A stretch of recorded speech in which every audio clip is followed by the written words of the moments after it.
sorprendió Ya. 35 preguntas más o menos, ¿ya?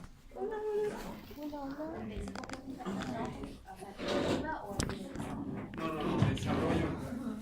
Alternativa no. Desarrollo. Lo que menos quiero ya a esta altura de mi vida es trabajar. Y horrorizarme con la ortografía, la redacción, no. Con absorber. Eso que quede para alguien más, Con absorber. más joven. Absorber. Cuando se la Para esa lipidia no. Ya. Tratar de encontrar lo que quiso decir.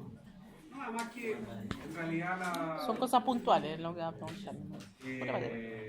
algunas preguntas sí, pero como la vida misma es de detalles, y bien lo saben las mujeres, que siempre recuerdan detalles, la zoología también lo es.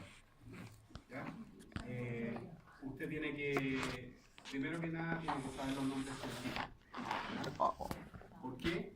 Porque yo no uso nombres vernaculares para los enunciados de las preguntas o para las alternativas. Así que solo nombres científicos. Por consiguiente, usted tiene que saber si yo hablo de qué sé yo, Mesodesma donacium, que me estoy refiriendo a la mancha. Ya. Entonces, si usted no sabe el nombre científico de esa especie en particular, puede tener problemas para la alternativa y la pregunta ser simple, fácil, pero usted puede confundirla con otra cosa, etcétera, y eso lógicamente puede tener problemas. Así que los ciclos que vamos a ver hoy día se los tiene que saber sí o sí.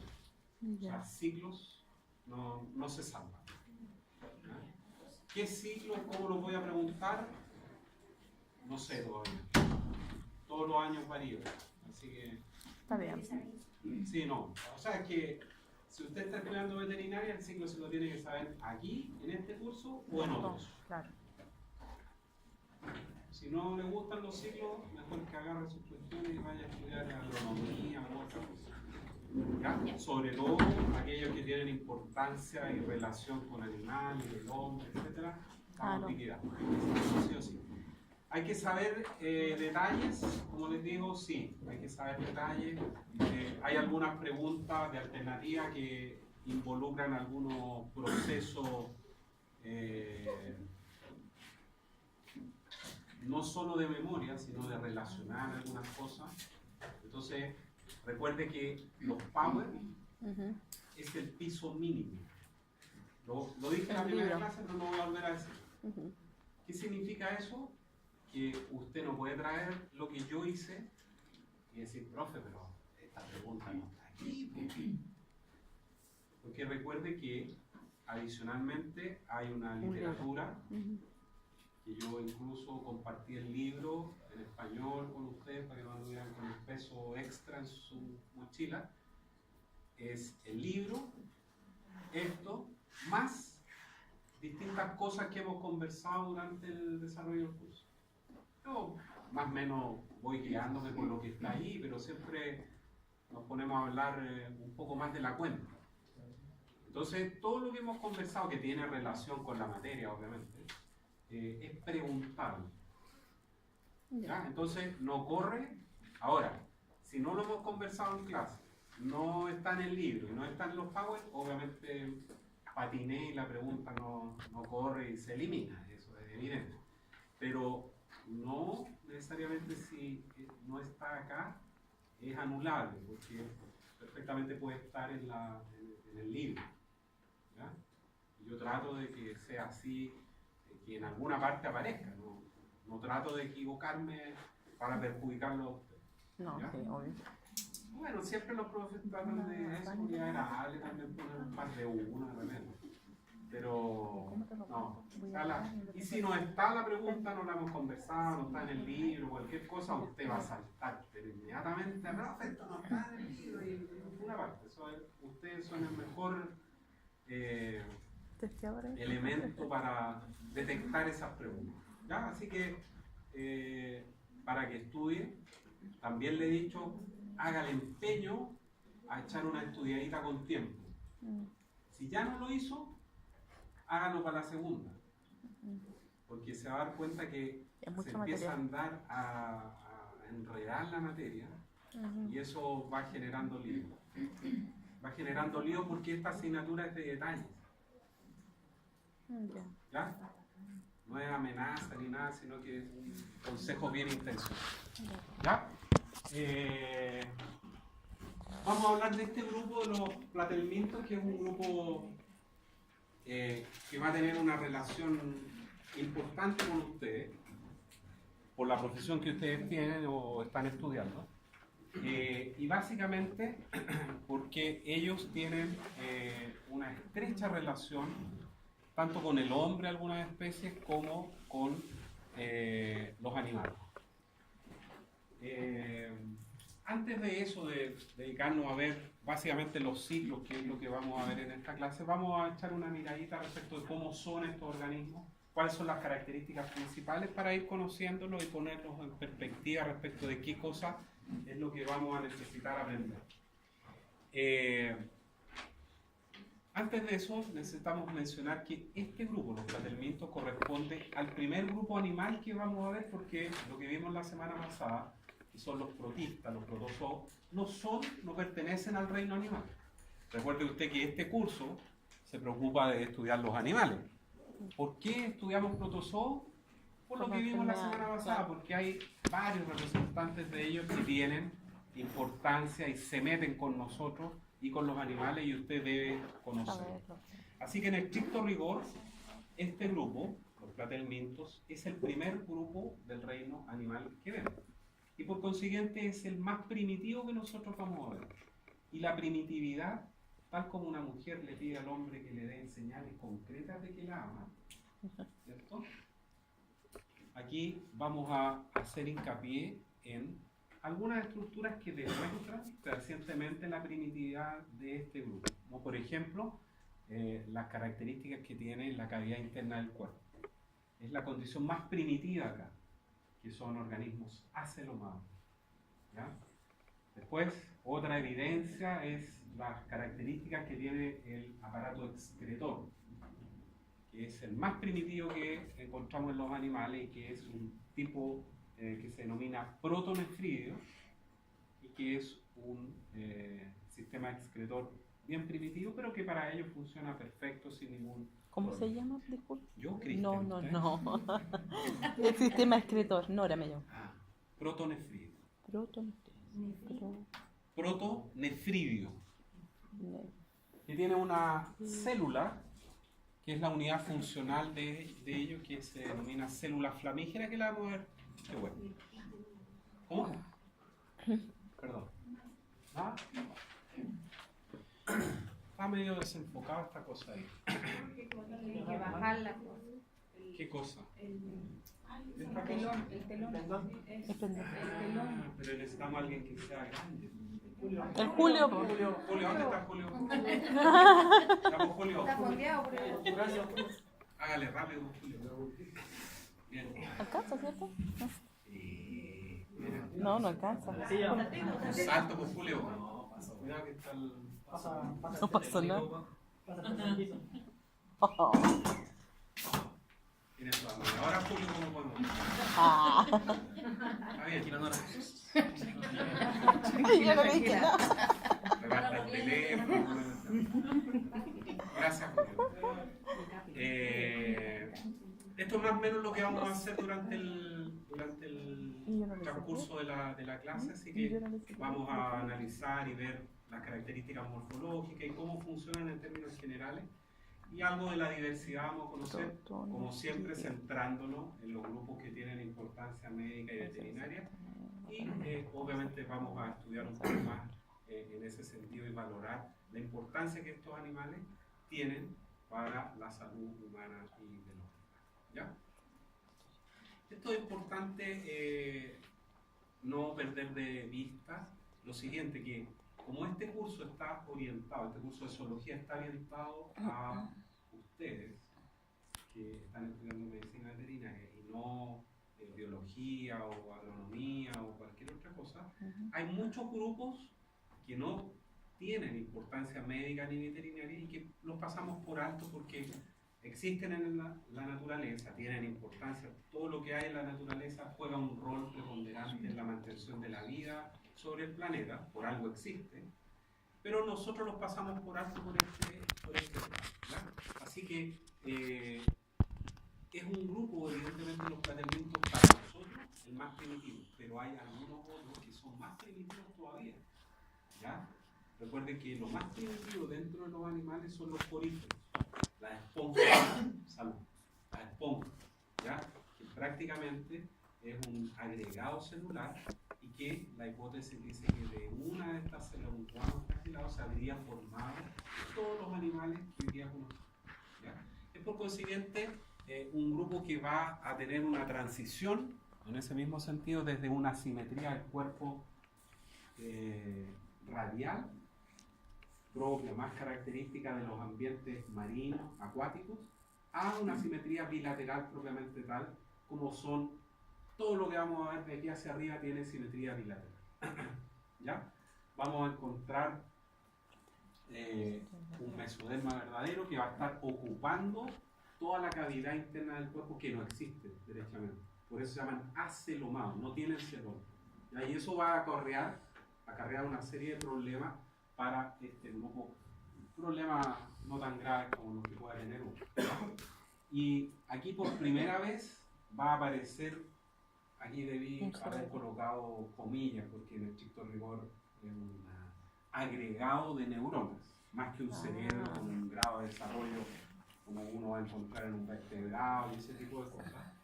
Pero este agregado celular sí va a responder a ciertos estímulos que estos organismos son capaces de detectar del medio ambiente.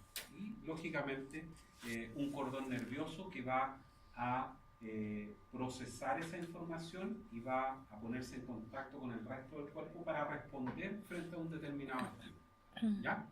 Ahí están más o menos las características en términos generales de los platelmintos, que no las vamos a repetir en el estricto rigor. Usted las tiene ahí, yo me había olvidado de subir la clase, la subí ahora, así que la tiene ahí para estudiar, así que no se agote anotando tanto dentro de su cuadro. Es un grupo que presenta una gran diversidad de formas. Hay algunos que miden 1 centímetro, a otros que miden metros, ¿ya? Como los cestos propiamente tal. Y una de las características más notables es que ellos tienen el celoma, o lo que debió ser el celoma, ocupado completamente por un tejido mesodérmico que es el pareño, que lo vimos en clase, hicimos el práctico de platelminto, ¿no? Sí, de las tenias. ¿Sí? Ellos, los platelmintos en términos generales, son comprimidos dorsoventralmente, son aplastados, ¿ya? Son aplastados. Y ya acelomados, que lo hemos repetido varias veces. Esta condición de acelomado es lo más primitivo que hay dentro de las características que tiene la cavidad interna del cuerpo. Acelomados, después viene el paso siguiente, que son los pseudocelomados, y finalmente el último paso en la evolución son los organismos celomados. ¿Ya? Por lo siguiente, esto es lo más primero. ¿Ya? Gusanos es un término vernacular, popular, y uno puede llamarle gusano a muchas cosas, ¿ya? Pero una de las características que tienen estos gusanos es que no son segmentados, ¿ya? No son segmentados y además tienen el cuerpo comprimido dorsoventralmente. Este esquema permite hacernos una idea dónde están posicionados los platelmintos en términos generales. Y estos puntos rojizos permiten poner atención respecto de las características que van agrupando a determinados grupos animales, como son los que están aquí, partiendo por las esponjas, los nidarios, los platelmintos, moluscos, anélidos, los nematos, los artrópodos, los equinodermos y los cordados, que es lo último que vamos a ver. ¿Cuáles son las características? Todos los organismos que hay aquí, todos los grupos que están allá al final, son multicelulares. Lo único que tiene organismo unicelular son los protozoos que no pertenecen en estricto rigor a los animales. Uno podría decir, bueno, pero ¿y las esponjas? pero se considera este agregado celular como multicelular. Todos los animales de aquí hacia arriba, excepto excepto las esponjas, tienen tejidos verdaderos. Todos. ¿Qué otra característica? Tienen simetría bilateral y 3 capas germinativas. Todos. ¿Todos cuáles? Todos estos que están aquí. Y todos estos son organismos protostomados. ¿Qué implica esto? Que aquí, cuando avancemos, después va a aparecer otro punto rojo que va a decir deuterostomados, y que son, en estricto rigor, los equinodermos y los cortales. Esas son características que permiten ir uniendo a estos distintos grupos y diferenciarlos. Y la única característica exclusiva, ¿qué significa que una característica sea exclusiva? Bueno, usted es casado. ¿Fue casado? Qué bueno. ¿Tiene pololo? ¿Tuvo pololo? ¿Tiene pololo? Qué bueno, me sirve para el ejemplo. Cuando usted le dice a su pololo que se quiere comprar unos zapatos exclusivos, ¿qué significa esa cuestión en el estricto rigor? Eso significa, ¿verdad? Y si usted dijera, no, me quiero comprar unos zapatos a la moda, ¿qué significa? En términos estadísticos, está en el término estadístico el valor más repetido. ¿Ya? Eso significa en estricto rigor andar a la moda. La única característica exclusiva, es decir, que define a los platelmientos, en este esquema, cuerpos comprimidos dorsoventralmente y sin celoma. A esta característica que está en azul aquí se le denomina una característica apomórfica, que solo la tienen exclusiva como los zapatos de, ¿cómo se llama? De la Sofía. Apomórfica. Algunas características generales, más características. Tubo digestivo incompleto. ¿Qué significa esto? Que solo tienen boca, pero no tienen ano. Incluso algunos de ellos, como los cestos, ni siquiera tienen tubo digestivo. ¿Cómo se alimentan entonces los bichos más? No, pero piensen, o sea, casi como un reflejo condicionado, no sé. No, pero aquí le vamos a preguntar, ¿cómo te llamas tú? Jaime. Llaman Jaime. Lucas. ¿Ah? No tienen boca, no tienen tubo digestivo. Los cestos son las lombrices solitarias. ¿Sabes dónde viven las lombrices solitarias? ¿Has escuchado una lombriz solitaria alguna vez? ¿Alguien que ¿en qué parte del intestino? En el delgado. Pero diga, Absorben nutrientes. ¿por qué sería eso justificar Sí, que porque ahí aquí se absorben los nutrientes. viven? Claro.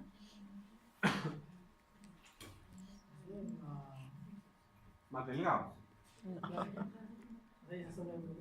¿Ah? Eso. Entonces, pero su participación no ha terminado. ¿Ah? No. Está bien, no vaya. No. Oiga, ya, pero no hemos solucionado el problema. Absorción de los nutrientes. ¿Ve que sabía? ¿Ya? Más fácil decir no sé que... ¿Ya? Eso, usted lo dijo, ¿no? Este grupo, los cestos, vive inmerso en el alimento. Por consiguiente, el alimento, los nutrientes, en el fondo, ingresan por simple difusión y después vamos a ver las características que tienen los bordes de la estróbila o de las proglótidas que tienen, pueden absorber una mayor o tienen una mayor superficie de absorción porque es bastante irregular. Tienen o son cefalizados, lo cual no quiere decir que tienen cabeza propiamente tal. En una zona anterior, recuerden que la simetría bilateral va a tener básicamente dos efectos, que divide el cuerpo con una línea imaginaria en dos mitades que son especulares, o sea, semejantes pero no iguales, y además va a crear una zona anterior y una zona posterior. Y esa zona anterior, por lo general, y progresivamente va adquiriendo una mayor complejidad hasta llegar al caso. Hay un pequeño ganglio que ya lo comentamos o una agrupación de neuronas que van a procesar información y dos ganglios hacia atrás del cuerpo, los cuales se intercomunican, estos dos cordones que recorren el cuerpo, formando una especie de escalera. Por eso se llama que es un sistema nervioso escaleriforme. Y que es súper simple, pero eficiente, y vamos a ver que en distintos grupos animales está repetido, que no tienen absolutamente ninguna relación. La gran mayoría de los platelmintos son hermafroditas. ¿Qué significa eso? Que en un mismo individuo están representados ambos sexos, excepto en uno solo conocido, que es el esquistosoma, donde hay machos y hembras diferenciados morfológicamente y que los vamos a ver de nuevo. Ahí están los protonefridios, que ya hablamos de ellos, y un sistema circulatorio y respiratorio ausente, no existe. ¿Ya? ¿Cómo se mueven? Muchos, al menos de los que vamos a ver nosotros con mayor detalle, son parásitos. Por consiguiente, están fijos a un sustrato, como una tenia, como una fasciola hepática y otros. Sin embargo, hay algunos platelmintos, como estos turbelarios, que muchos de ellos son marinos, que son de vida libre, que no parasitan a otros organismos. Y ellos sí se mueven y son predadores, capturan presas para vivir. Y ayudados con contracciones de la musculatura y pequeños cilios y una mucosidad que ellos secretan, logran desplazarse. No vamos a decir que a toda velocidad, ni mucho menos, pero sí se mueven, sí se desplazan. Los protonefridios, que ya vimos que es el sistema excretor más simple, ya sabemos cuál es la función del sistema excretor, ¿cierto? No nos vamos a confundir nuevamente con otro sistema, ¿no? Sí. ¿No? Pero usted y el resto, si le pregunto a ellas, por ejemplo, ¿usted apuesta por sus compañeras? ¿Cuál es el sistema excretor y cuál es el sistema excretor? La piel secreta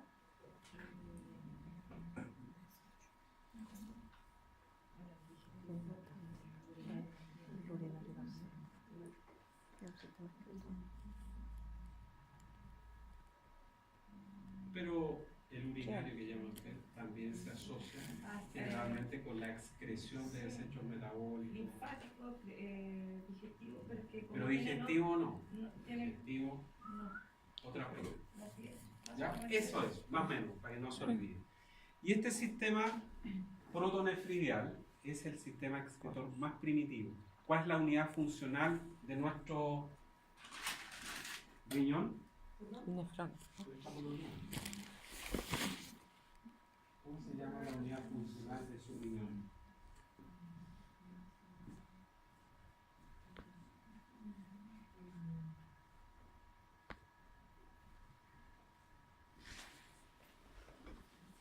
Yo. Nefrona, profe. Nefrona. No, nefrona. Nefrón. Ah, ya. Nefrón, ya. ¿Ya? Esa era la pregunta. Nefrón. Aquí la unidad funcional es la célula flamígera. ¿Por qué se llama flamígera? Porque tiene una serie de cilios largos que asemejan, se parecen a una llama. De ahí viene el nombre de flamígera. Y estos flagelos están libres en un tubo, al interior de un tubo, y los desechos ingresan por simple difusión de un medio más concentrado o menos concentrado, y después son eliminados, transportados y eliminados por este tubo hacia el exterior. Es súper simple, pero para ello funciona perfecto. ¿Cómo se clasifican? Básicamente 4 clases. Los turbelarios, que son de vida libre, que no se meten con nadie, ¿ya? Los monogeneos, que tienen un solo hospedador, y que ellos son básicamente ectoparásitos en distintos grupos animales. Los trematos, que fue la fasciola que vimos en el práctico, que tienen uno o más, o dos o más hospedadores. y tienen ciclos indirectos, por consiguiente, porque su estado, algunos de sus estados obligatoriamente deben encontrar unos poderes intermedios, y finalmente los sextos donde están las lombrices solitarias. ¿Ya? Esto lo vamos a pasar rápido porque vamos a hacer un par de comentarios respecto de este grupo. ¿Fueron famosos en algún minuto los turbelarios? Sí, fueron famosos. Fueron como último modelo. ¿Y por qué o a qué se debió su fama? Se debió al hecho de que ellos pueden regenerar parte de su tejido si es que es seccionado natural o artificialmente. Entonces, en el año 50, en el siglo pasado, 1950, 60, llamaron la atención de ciertos grupos de estudio tratando de descubrir cuáles eran las bases que sustentaban la regeneración del tejido, pensando lógicamente en la regeneración de alguna extremidad, de la piel, etc. ¿Ya? Después, esa idea, esa línea de trabajo se abandonó y estos bichitos siguieron en el anonimato hasta el día de hoy. Pero solamente los mencionamos porque tuvieron esa importancia y pertenecen a los plateños. ¿Ya? Hay formas marinas que son de colores bien llamativos y bonitos, pero tal vez el más conocido fue este turbelario que pertenece al género Dugesia, que es la típica planaria. Miren, ¿han visto alguna vez? No. En el curso de biología, ¿no? No. Miden como 1 centímetro y son de agua dulce, ¿ya? Y no son parásitos, es decir, si uno accidentalmente se tragara uno, el bicho se muere al interior mismo. Y aquí está esta zona cefálica, ¿ya? Que no podríamos llamar la cabeza, y tiene ojos? no ojos, no son ojos, son una zona fotosensible. Estos bichos son predadores y por lo general están escondidos entre la roca, entre la vegetación. Entonces, esas manchas oculares detectan básicamente cambios en la intensidad luminosa, pero la detección de las presas la hacen por otra vía, no por la misma. ¿Ya? Monogeneos, aquí sí que la cosa ya va algo más, aquí vamos a detenernos un poco más. Son este grupo ectoparásitos, ya sabemos qué significa ectoparásito, ¿cierto? ¿Todos sabemos? ¿Sí? De peces. Y tienen un característico y particular estructura de fijación al huevo, es decir, a los peces, que se denomina opistaptor. Esa estructura, el opistaptor, lo vamos a ver enseguida, tiene una posición distal en el cuerpo de este monogeneo y se sostiene firmemente a la piel, al tegumento del pez. Es característico de él. Tiene ciclo de vida directo. Vamos a verlo enseguida. Son hermafroditas como todos o la gran mayoría de los plateñitos. Y el sistema digestivo también incompleto. Aquí está el ciclo. Un hospedador, un pez que está parasitado por un monogeneo, libera al exterior este monogeneo huevos y de este huevo salen los oncomiracidios, los cuales emergen, eclosionan y ¿dónde van? Al mismo hospedero. Recuerden que en el ciclo de la fasciola hepática, una vez que salía del huevo el miracidio, obligatoriamente tenía que ir sobre el hospedero intermedio que era el caracol. Acá no, viene sobre el mismo. Por eso se dice que es monogeneo, como era yo antiguamente. Monógamo. Era. Para que sea de nuevo, para que entre el hospedador. Es que no entra. No entra, por eso es ectoparásito. ectoparásito. Está por afuera. Vive afuera. Sí. ¿Ya? Vive afuera. Eclosiona, suponte, asumamos que ese es el más chiquitito que salió del oncomiracidio, y este bicho viene y con el opistacto, que está aquí en la Ese zona es el distal, opistacto. se fija al sustrato. Entonces ellos son hermafroditas, el mismo individuo tiene ambos sexos, se ponen en contacto o liberan a un espacio común los gametos, se fecundan, este individuo libera los Los huevos huevos. al exterior, sale del huevo el oncomiracidio y vuelve sobre el bicho. No pasa por ningún hospedero intermedio. ¿Ya?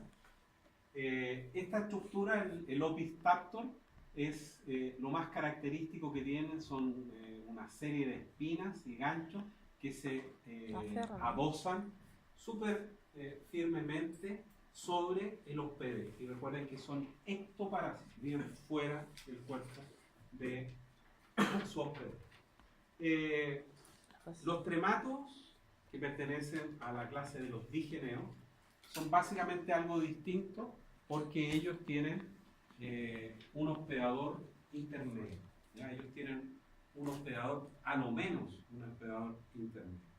Y tienen las características generales que definen o que caracterizan, valga la redundancia, a extraterrestres. Pero aquí, a diferencia de lo que vimos hace unos minutos, que se trataban de los monogeneos de organismos ectoparásitos, ellos son endoparásitos. Endoparásitos. Y eso vamos a ver inmediatamente el ciclo. ¿Y en quién o a quién parasitan? Parasitan a muchos organismos, muchos vertebrados, preferentemente, como vimos en el práctico, herbívoros. ¿Ya? Vamos a volver a explicar por qué los herbívoros. E incluso el hombre cuando consume un vegetal que tiene el estado infectante de del ciclo de la fasciola. Lo interesante de los parásitos en términos generales es que los parásitos han evolucionado para resistir la defensa que hace el hospedero. Cuando uno se resfría o tiene alguna infección, nuestro sistema inmune reacciona para tratar de, por alguna estrategia que no vamos a entrar a definir, defendernos del patógeno que ingresó a nuestro cuerpo. Si el que ingresa es un parásito mucho más grande que una bacteria o un protozoo, de igual manera el cuerpo se defiende. Y los parásitos, en términos generales, han desarrollado estrategias para defenderse del accionar del huésped. ¿Y cuáles son? Por ejemplo, una de las primeras cosas que hubo que desarrollar en los parásitos es que el tegumento o piel fuese capaz de resistir la acción de los jugos digestivos del huésped. Si nosotros tenemos un vaso con agua y con una planaria, con un turbelario, y la tomáramos accidentalmente, ¿qué le pasaría a esa planaria? Llegaría hasta el estómago y la acción del ácido clorhídrico y las enzimas digestivas la liquida. No tiene la adaptación para vivir en ese medio. Pero ¿qué le pasa a un organismo como estos, a los parásitos endoparásitos en estricto rigor? Están adaptados y sobreviven, y pasan y viven ahí.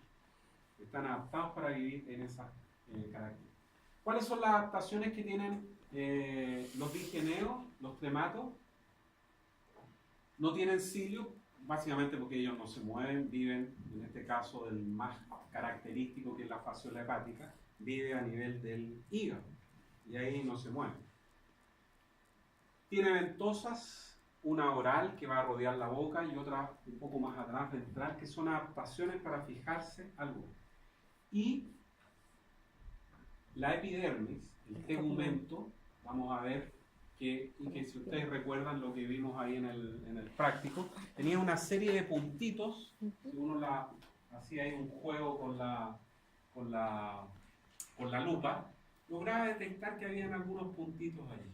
Y esos puntos son pequeñas espinas que están incluso orientadas hacia atrás. ¿Para qué?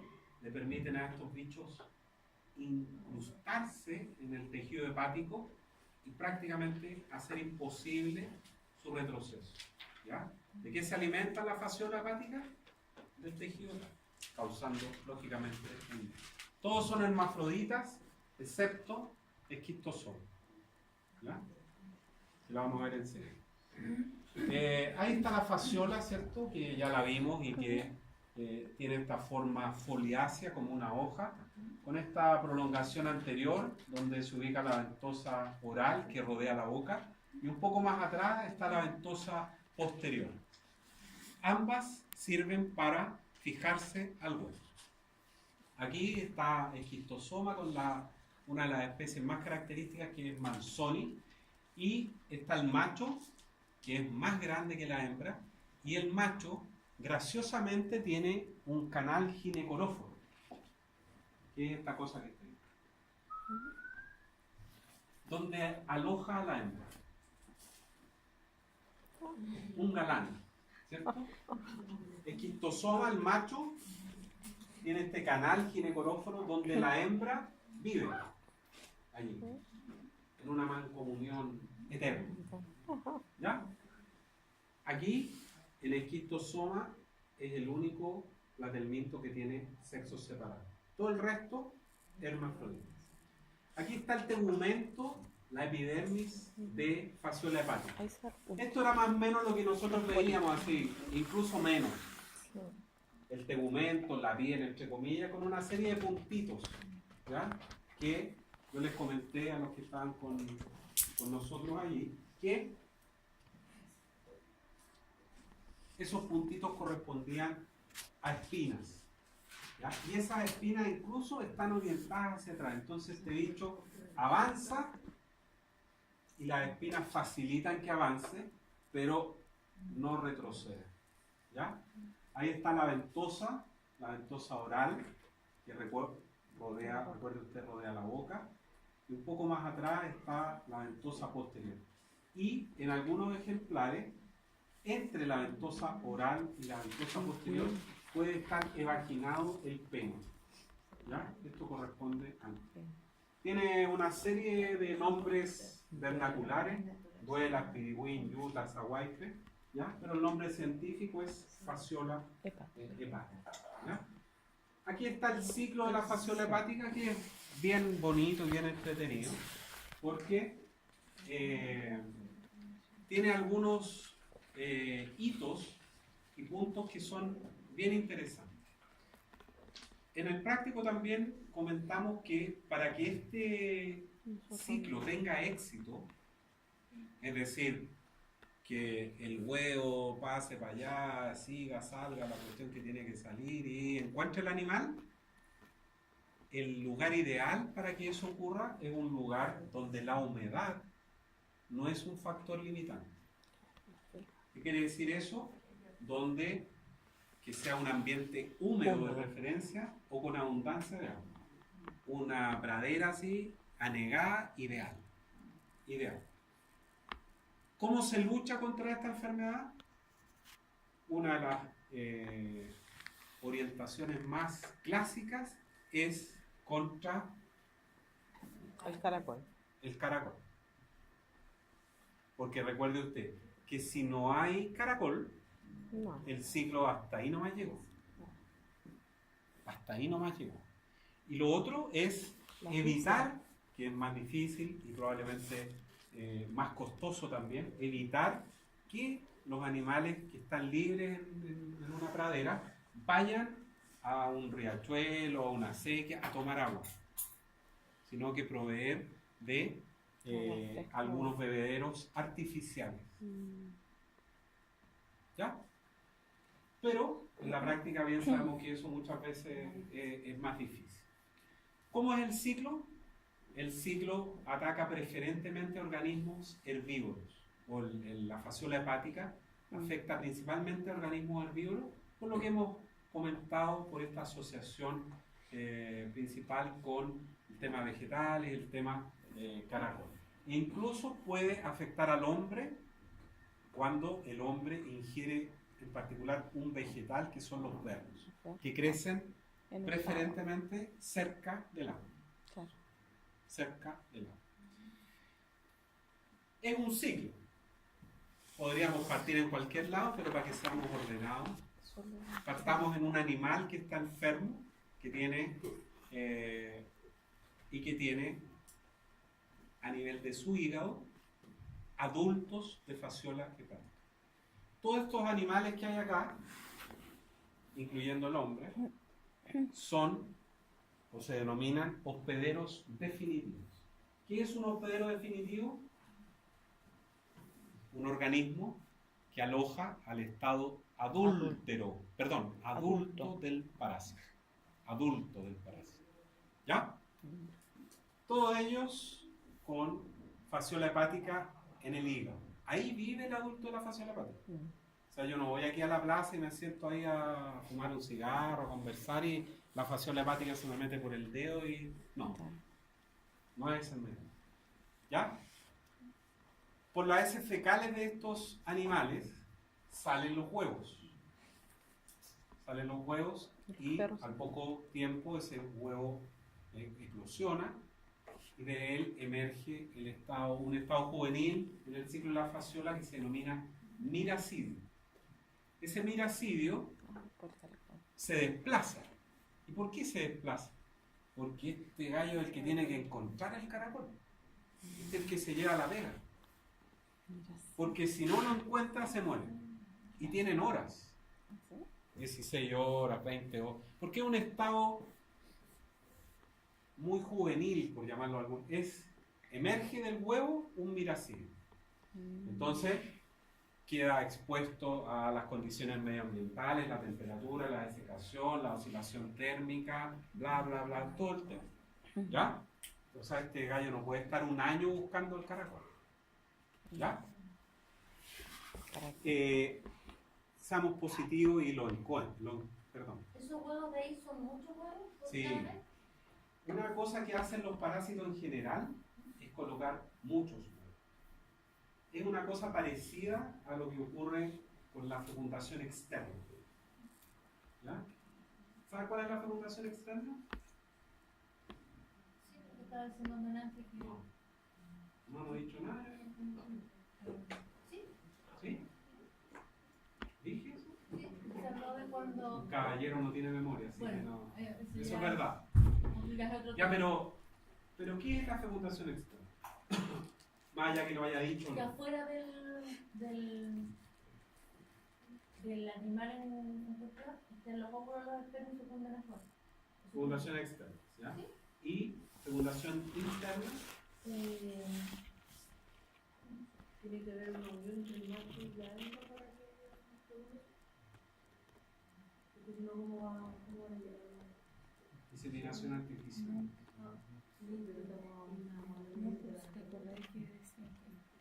Fecundación interna es cuando los gametos o los espermatozoides se fusionan al interior del cuerpo del alma.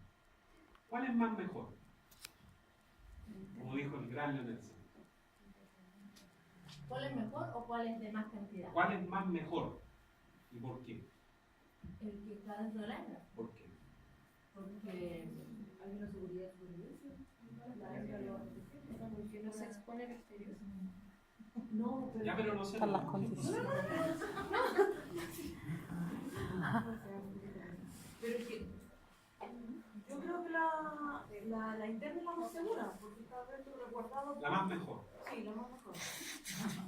Porque no se sabe la externa, material genético podría perderse. Ya. Ser alimento. Está bien. Tan buenas las explicaciones que ustedes mencionan. Pero en la naturaleza hay muchos grupos que tienen fecundación externa. Como por ejemplo los peces. ¿Qué estrategia tienen esos organismos para asegurar la viabilidad de la especie? Porque ustedes tienen razón. Una fecundación interna asegura que al interior del cuerpo de la hembra se va a producir la fecundación y la guagua, por llamarlo de alguna manera, va a estar ahí resguardada, ¿cierto? La cosa está segura. Pero en la fecundación externa, la cuestión no está tan segura. ¿Cuál es la estrategia que usan esos organismos? Porque hay, por ejemplo, los peces, es un grupo exitoso de organismos. No estamos hablando de bichos que son desconocidos y que Bueno, pero esa es una cuestión rebuscada que dijo usted. No, los peces, todo el mundo conoce los peces, tienen fecundación externa. ¿Tendrán sectores, digamos, de ¿Cómo? ¿Tendrán sectores de anidad? No anidan. Que lo mismo dijo los peces. Ponen huevo. La cantidad. Ponen La mucho. cantidad. Estos organismos que tienen fecundación externa quedan expuestos a que venga una corriente, que el curso de agua se llegue hasta ahí nomás, temperatura, seque los huevos, venga un depredador, se coma el 99% de los huevos. Recuerden Nemo, Sí, por eso dije que no estaba guardando, lo tenía todo guardadito. ¿sí? Una Entonces anémona. la cantidad es una estrategia que utiliza estos organismos para contrarrestar todo eso. Porque Pone igual mucho. hay organismos que tienen y que son exitosos desde el punto de vista evolutivo, Para que asegurar. tienen fecundación externa. Pero coincidimos que la fecundación interna es mejor que la externa. En esos aspectos. ¿Ya? Muchos huevos salen por las heces fecales y muchos miracidios andan en el agua. Muchos. ¿Ya? El miracidio, como ya dijimos, obligatoriamente tiene que encontrar el caracol, que en Chile es Limnea beatrix. Limnea beatrix. Limnea, no tengo... Nea. Pero tiene que estar en algún... Sí, ahí hay. Ahí hay un lápiz. Tú te vas a preguntar por el nombre. Ay, era con Y. No, es con P. A ver si. Oh. Por eso lo dejaron. Ahí está. ¿Nadie tiene un plumón? ¿No tienen un plumón? Vote lo mejor, profe, vote. ¿Ya? Ahí está claro. Limnea. Limnea beatrix. Con B corta, ¿verdad? L-Y-M...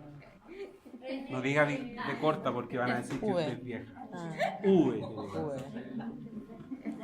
Ya, Limnea beatrix. Ahí Ah, dice Beatrix. Limnea beatrix. Es igual al Beatrix, con V. Y con X. y con X. Beatrix. Para Esa es col. el nombre. Es un caracol, un gasterópodo, como el caracol de jardín, pero pequeñito. Como los caracoles que hay de repente en los acuarios. Así. Intermediario. Es uno. Y unos pederos. Limnea beatrix. Este caracol es el hospedero intermedio en el ciclo de la fasciola hepática. ¿Qué significa que un organismo sea hospedero intermedio?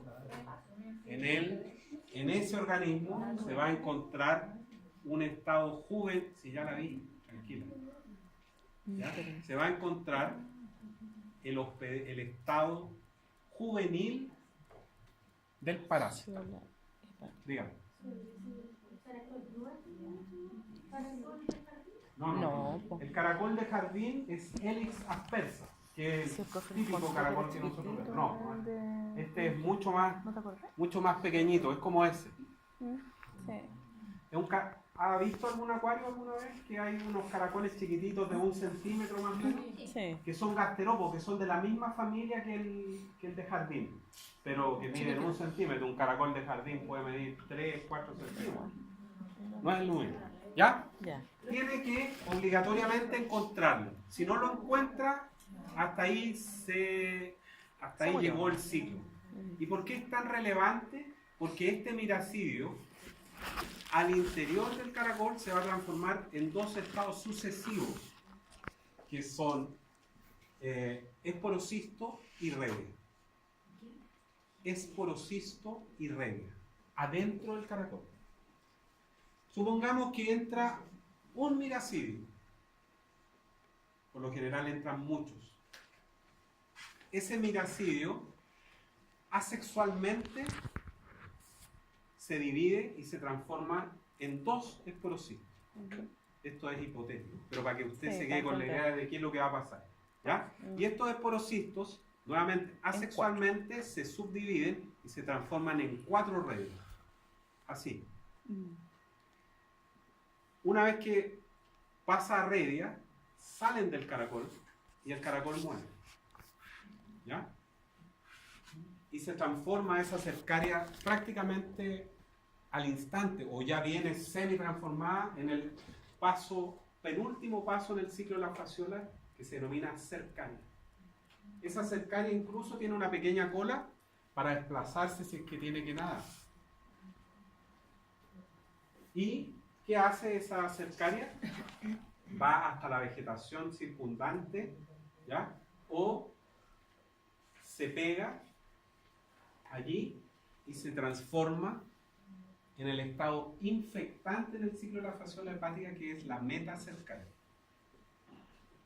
La metacercaria es un estado juvenil infectante de la fasciola hepática y que está cubierto, valga la redundancia, por una estructura que lo protege, por una cubierta que lo va a proteger ¿de qué? Del sol, del frío, de todo. Son microscópicas, pegadas en la vegetación. Por eso los animales se infectan con herbívoros, se alimentan de vegetales con metacercaria. Y el hombre, lo mismo. ¿Qué significa que sea el estado infectante? Que con esa cuestión te da la enfermedad. Claro. Con ese estado. Si yo me como, estoy en una laguna y me trago 20 miracidios, No pasa nada. nada. Claro. ¿Ya? Ese es el ciclo de la fasciola hepática y se lo tiene que aprender. Y la metacercaria tampoco muere con cloro, con algo que uno cuando desinfecta las verduras, la gente. Probablemente lo que hace ahí usted es alterarla y desprenderla. Pero no estoy seguro si con cloro vaya a morir. Porque lo destruye. Se empiezan a reproducir en su interior. Por eso yo decía, entra un miracidio, tenemos 2 esporocistos, 4 redes, pero no entra uno. Entonces finalmente el caracol termina reventado o totalmente sus órganos internos rotos, producto de la división rápida de los estados puros. Terminan liqueando. ¿Ya? Aquí están el huevo, la Linnea beatrix, el hígado afectado y una cercaria en la realidad, como son. ¿Ya? El daño del hígado es importante y los organismos que son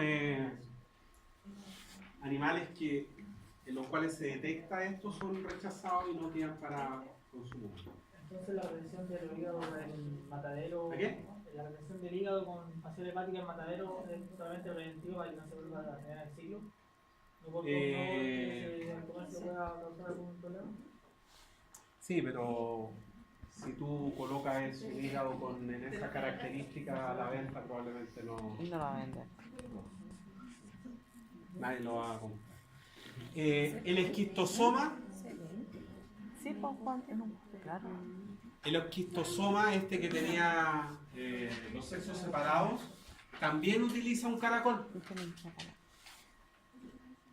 pero de otro género, Bionfalaria. ¿Eso es de tierra? No, ¿No? son acuáticas. También aguanta.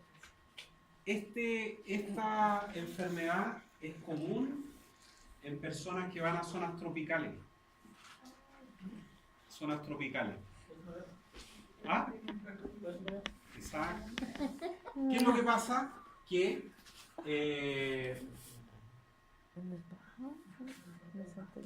el esquistosoma vive en las personas. Vive a nivel de la vejiga, preferentemente, y en algunas venas de ese sector. Usted sabe mejor eso. ¿Y qué es lo que pasa? Que los adultos, obviamente, eliminan huevos que salen en la orina de la persona. ¿Ya? Huevos, sale un miracidio también, y ese miracidio tiene que encontrar a este caracol, que es un caracol de agua dulce.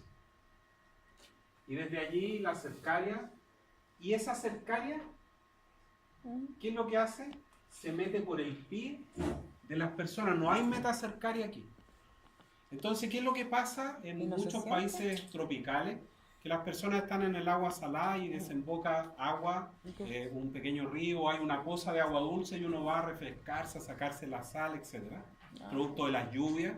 Recuerden que en las zonas tropicales llueve, sol, calor, llueve y hay agua a disposición.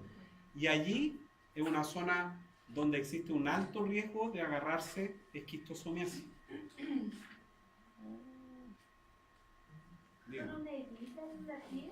¿Qué? No. ¿Es carbonería por los poros? No, los poros, esta es una cuestión más grande. Este bicho tiene Se fija. enzimas que rompen la piel y se mete. ¿Y uno lo siente? No sé. No, pero si uno lo siente cuando si le pica algo. No sé. Pues no. Eso sí que no. O que Voy a hace ir una al herida. Caribe. Y después te cuento. Probablemente es una cuestión mínima, pero ya como- no se da cuenta de que te Ah, ya. están metiendo Ok. los bichos. Se pica la pata. La gente se los trae sin saberlo. ¿Y cómo se da cuenta que algo está funcionando mal? Porque hay restos de sangre en la orina. Entonces se hace un urocultivo y se detectan en la orina huevos de esquistosoma. Y ahí hay que tomar un antihelmíntico como para todas estas falencias. ¿Ya? Esquistosomiasis en el mundo, mucho. África la lleva. Sí. En todo parece. Brasil también la lleva. ¿Ya? No solo hay garota en Brasil, sino que esquistosomiasis. ¿Ya? Cuba también. Y vean ustedes que son zonas donde hay playas. Sí, pues costé. ¿Ya? ¿Y por qué ahí, en esas zonas? Por lo que comentábamos. Porque desembocan en el río. ¿Ya? Es la distribución de la especie del caracol, de la Avión filaria.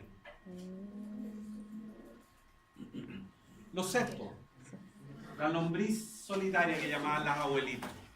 Así se llamaba, ¿cierto? La lombriz solitaria llamaban las abuelitas. La lombriz solitaria, ¿por qué se llama así?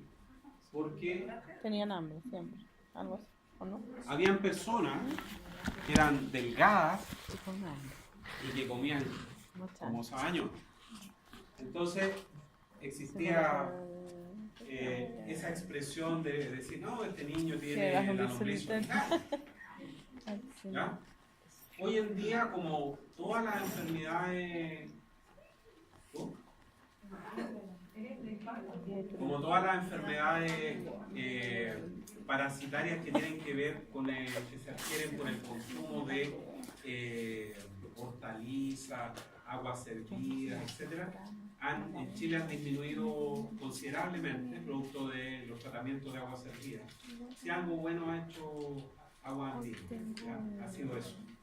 Porque antiguamente, recuerden ustedes que se regaba toda la zona de Maipú, Y si le buscamos la cabeza, yo no me lo como. que proveía de hortalizas a Santiago con agua servida del cajón del San Juan de la Guada. Entonces aquí en Santiago las caliviadas y todas las payasadas eran buenas, ¿ya? Incluso hace un par de años atrás, no mucho, existía, yo no sé si era un mito urbano, que algunas mujeres que querían bajar de peso se auto-infectaban. No le creo. ¿Ah? Ya, a ver, usted tiene la historia, ¿ve? Usted ve el primer plano, cuéntenos. Cuéntenos.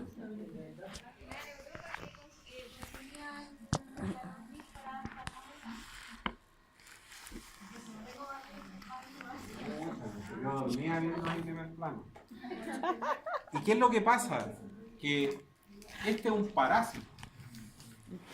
Y recuerden que un parásito es un organismo que vive a expensas de otro, pero agregamos una pequeña palabra porque si no entran los hijos en esa cuestión.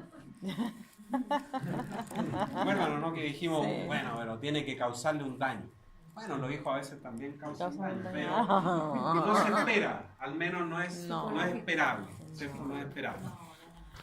No, pero hay gallos Ah, son muy parásitos eso. que se ven, gallos que tiran a los papás en cualquier lugar. Ahí. Ah, Bueno, sí. da lo mismo. Bueno, hay de todo.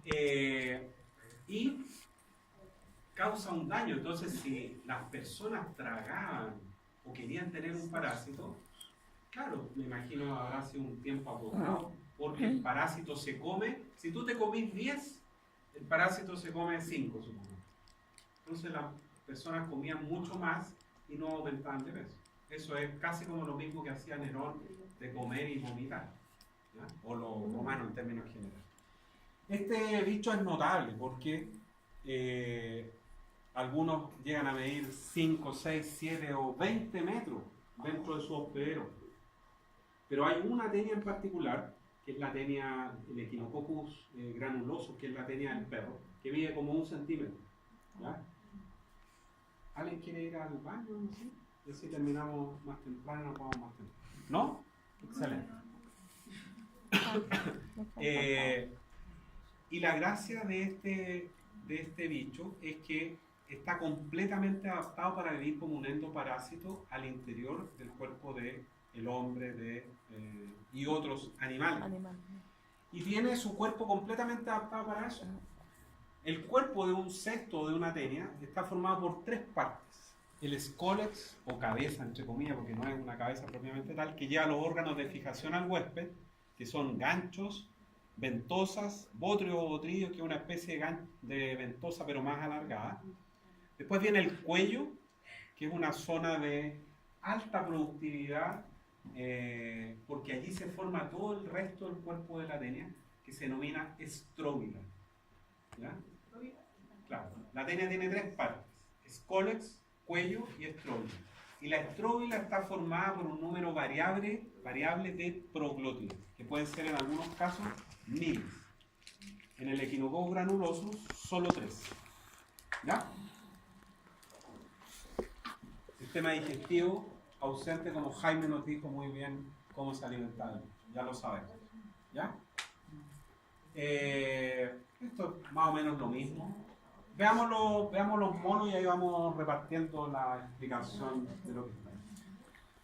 El scólex, ¿ya? Aquí está estos ganchos, que puede ser una doble cadena de ganchos que se denomina rostelo. Esos ganchos son los que se adhieren, se pegan, se fijan a la mucosa intestinal del hombre, de algún animal. Es por consiguiente clave esa parte, porque si el bicho no logra agarrarse a la mucosa, el peristaltismo del abdomen, del intestino, lo va a eliminar. Y los antiparasitarios que se toman en el caso que uno tenga una tenia, es justamente lo que hace, que el bicho se despegue, se desprenda y se elimine la tenia. Porque si queda el scólex e inmediatamente el cuello y se corta aquí, la tenia vuelve a formar la estróbila. ¿Ya? ¿Perdón? Cuando es una doble cadena, rostelo. Dos coronas de gancho. Vamos a ver después una. ¿Ya? Aquí está el cuello, que es una zona prácticamente indiferenciada, pero que es vital para la tenia porque aquí se producen las proglótidas y toda la estróbila. Y estas son las proglótidas, es decir, aquí alcanzamos a ver una parte de la estróbila, muy chiquitita. ¿Ya? Aquí estaba, pues mira, ahí está la doble cadena de ganchos. A eso se le denomina rostelo. Dígame. ¿Qué es la estróbila? La estróbila, conozco la estróbila, pero esa no la tengo. La estróbila es el conjunto de proglótidas, que es la tercera parte del cuerpo de la tenia. ¿Ya? Aquí mira, aquí está más fácil. De las proglótidas. Veamos las 3 partes. Aquí está el scólex, que está pegado a la mucosa intestinal. El cuello, asumamos que es esto. Ya. Y todo esto Son proglótidas. es la estróbila. Todo eso Cada es la una es estróbila. proglótida. Y la estróbila está formada por el conjunto de proglótidas. Cada parte es una proglótida. Claro. Ah, no tiene celoma. No, aquí no hay celomas, son acelomados. No tiene nada que ver eso con... ¿Ya? Aquí están los órganos de fijación. Hay algunas tenias que no tienen corona de ganchos, ¿ya? Que solo se agarran con ventosas, el rostelo y los bótelos, que también son ventosas, pero alargadas. Son dobles y el bicho se agarra de la mucosa. ¿Ya? Aquí hay una proglótida, otra proglótida, otra y otra. Vean los bordes de las proglótidas. Irregulares. ¿Para qué? Para aumentar la superficie de absorción de los cestos. Recuerden que este bicharraco no tiene tubo digestivo. ¿Cómo se alimenta? Vive, como bien dijo Jaime, en el intestino delgado. Claro. Por simple difusión, los nutrientes ingresan al interior del cuerpo, del astróbilo.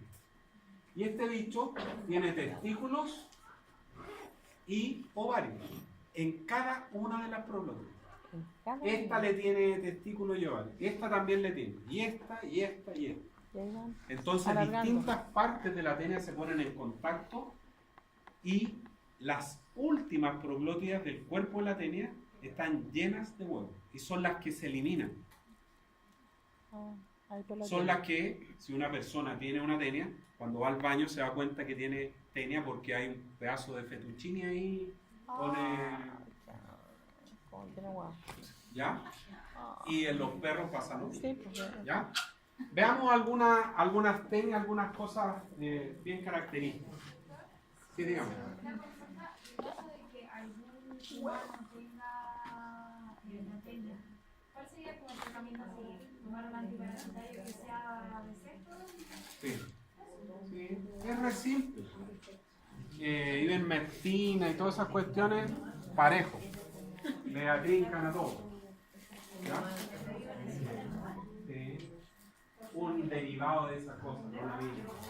Un derivado de eso, un antiparasitario así genérico, le atrinca a sexto, a nemato, cuando hay ascaria y todo ese tipo de cosas. ¿Qué hacía con el azúcar? No, eso sí que no sé. ¿Qué hacía? No sé. No, yo no. Pero sí había escuchado eso que agua con azúcar, ¿no? ¿Y para qué? Sí, no sé. Capaz que sí, pues. Si las abuelitas son Quizá sabias. ayuda ¿Ah? a despegar ahí. Sí. Aquí están los nombres de varias tenias. Ya, Aquí está el hospedero intermedio. me tiraba todo. Y aquí está el número de tenias que se originan. ¿Ya? Cisticercoide es el nombre de un estado larvario de una tenia que se encuentra ¿dónde? En un invertebrado, las pulgas. Esta tenia es de los perros. Después vamos a ver los nombres. Pero me interesa primero que veamos los estados juveniles.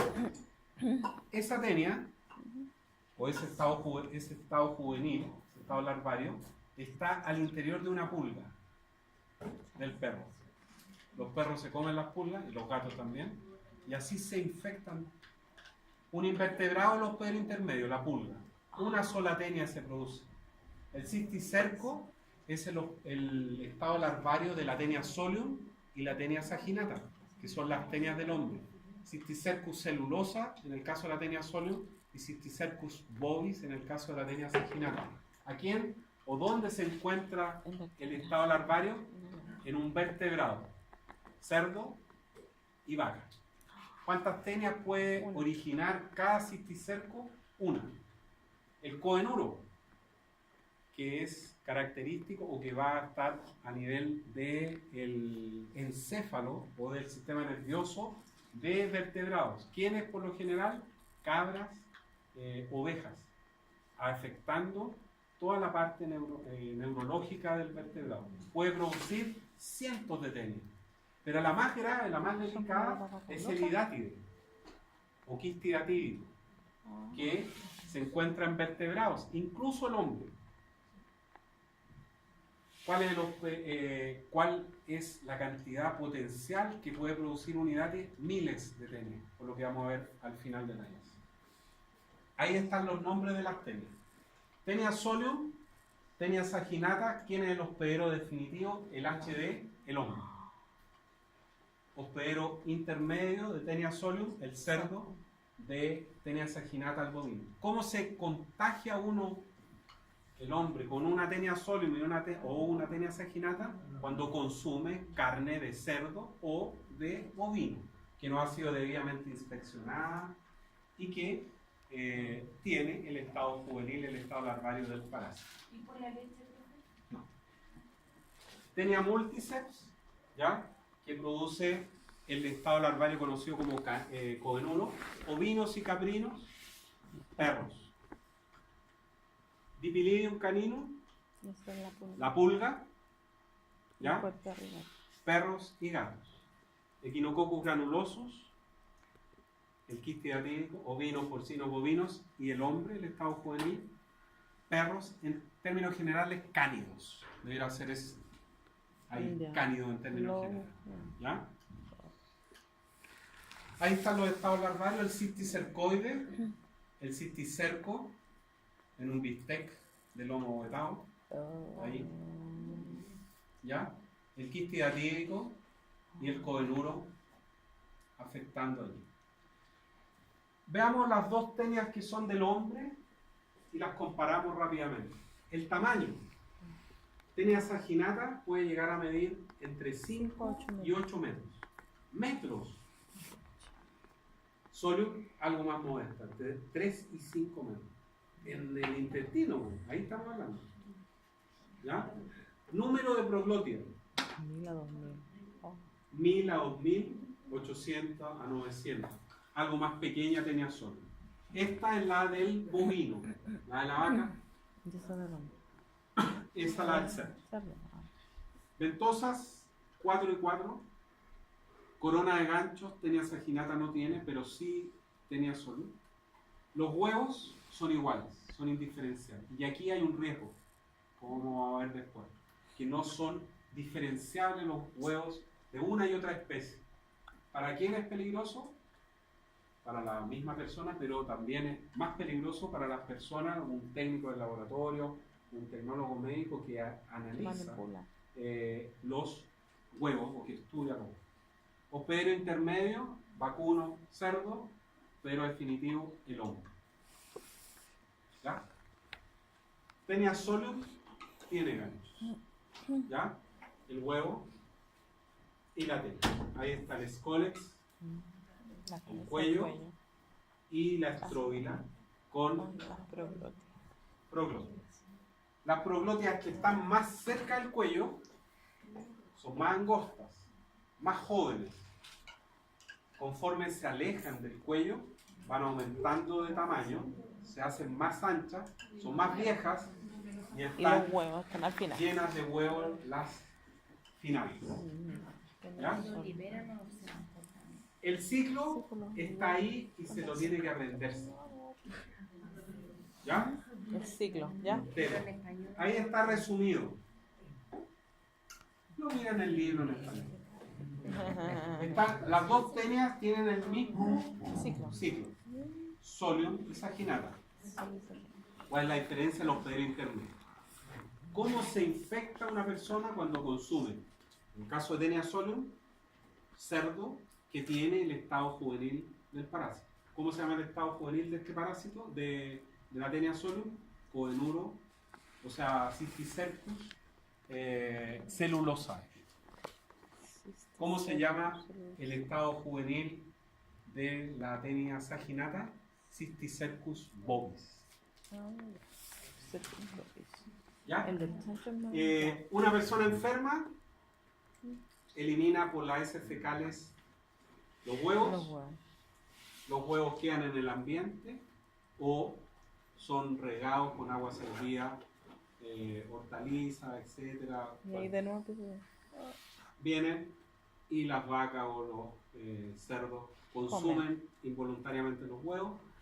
En la musculatura va a alojarse el estado juvenil, el cisticerco, que vean ustedes tiene un pequeño escólex invaginado y la cubierta ahí protectora del cisticerco.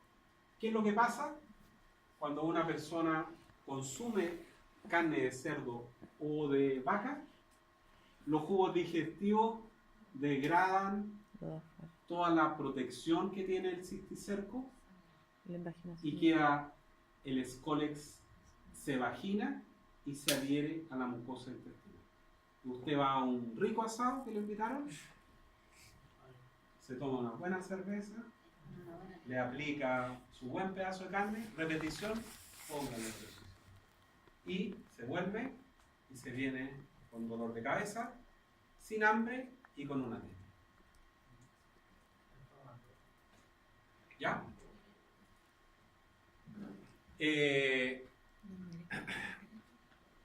Hay peligros. ¿Tiene algún rango de temperatura?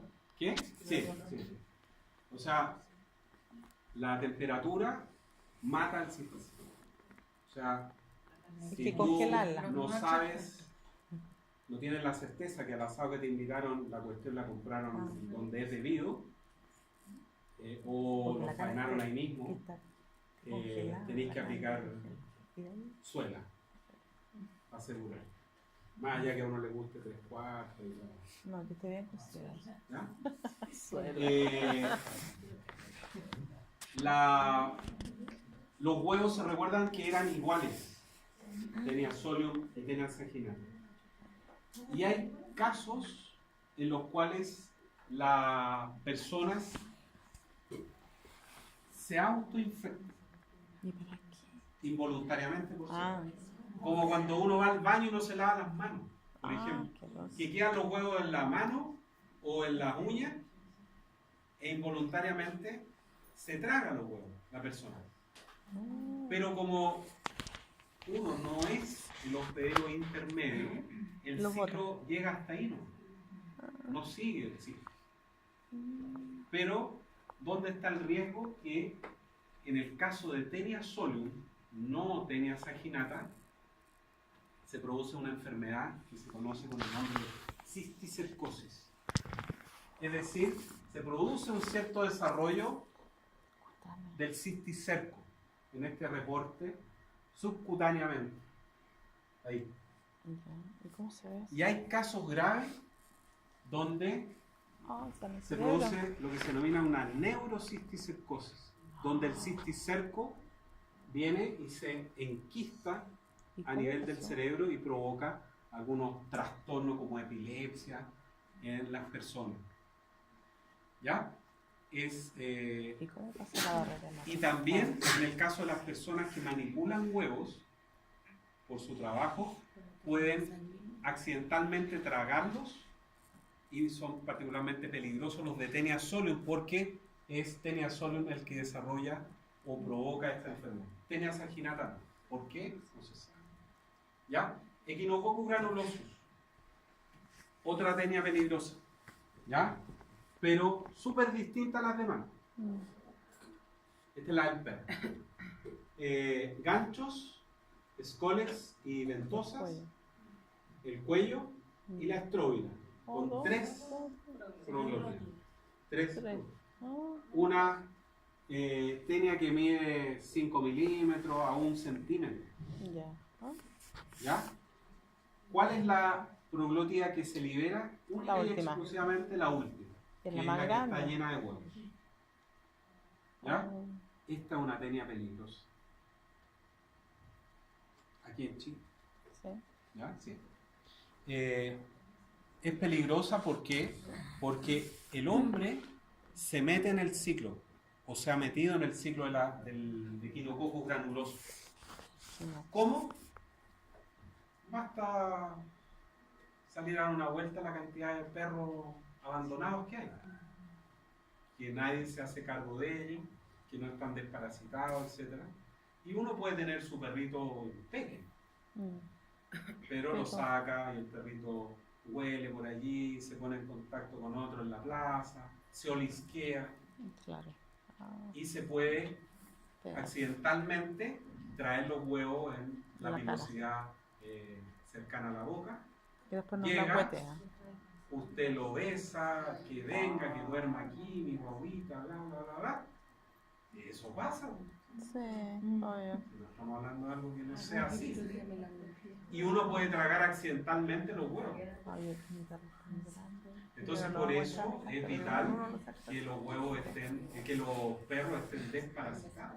Sí, Por mucho que su perrito casi no salga, igual tiene que mejor. aplicarle igual. Claro. Sí. ¿Ya? Aquí en ¿Y qué provoca? Santiago hay zonas como en el Cajón del Maipo donde la hidatidosis tiene una alta prevalencia. La cuarta región, bueno, ya no se llaman, no tienen número la región. La región de Coquimbo, alta prevalencia. La región de los lagos, la región de Aysén, la región de Magallanes. Grave problema. Grave problema. Este bicho, vea usted aquí la distribución de esto. Chuta, Le sí, ataca lo por está- todos lados. Echinococcus granulosus. Aquí está el ciclo, ¿ya? Usted se lo aprende también. El estado larvario del equinococo granuloso se encuentra preferentemente en órganos altamente irrigados, preferentemente, como por ejemplo Hígado, riñón, pulmón, hígado, vaso, corazón. pero también puede ser encontrado en los huesos. Ay, no se asusten. ¿Ya? ¿Y qué es lo que pasa? Que tiene un crecimiento súper lento. En años. Crece 1 milímetro, 2 milímetros. Entonces, ¿Y qué la sintomatología? persona ¿No? muchas veces no se da cuenta que tiene un estado larvario de una tenia en el interior. Probablemente alguna molestia digestiva, qué sé yo, una pelota acá, algo, porque crece como una pelota la cuestión. En el campo le llaman bolsas de agua. Así se le ¿Ya? llama. Va la persona a hacerse una ecografía, Hay que algún operarlo. examen y aparece esto ahí. Y son re complicados de sacar porque requieren cirugía. Cirugía, Lo que vamos claro. a ver, ¿ya? ¿Cómo se infecta o cómo se mantiene en la naturaleza el ciclo?